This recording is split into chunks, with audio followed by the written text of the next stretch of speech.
Welcome to the Microsoft Ads Training Kit Chapter 20. Optimization Recommendations. In this video tutorial, we are going to take a look at optimization recommendations, step by step. So let's get started. So from our Microsoft Ads dashboard, select All Campaigns and then select Campaigns. From here select one campaign, then select Recommendations. Here at Recommended Setup Conversion Tracking, click on View Recommendation button.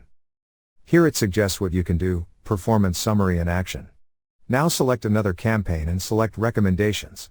Again at Recommended Setup Conversion Tracking. On top, we have Bids and Budgets option, select it and click on View Recommendation button. Again here it suggests what you can do, Performance Summary and Action with a Get Started button to start.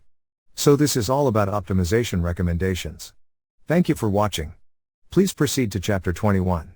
How to Spy Competitors' Ad using Ad Preview and Diagnostics Tool. Inside that video, we are going to take a look at how to spy competitors' ad using Ad Preview and Diagnostics Tool, step by step. See you in the next tutorial.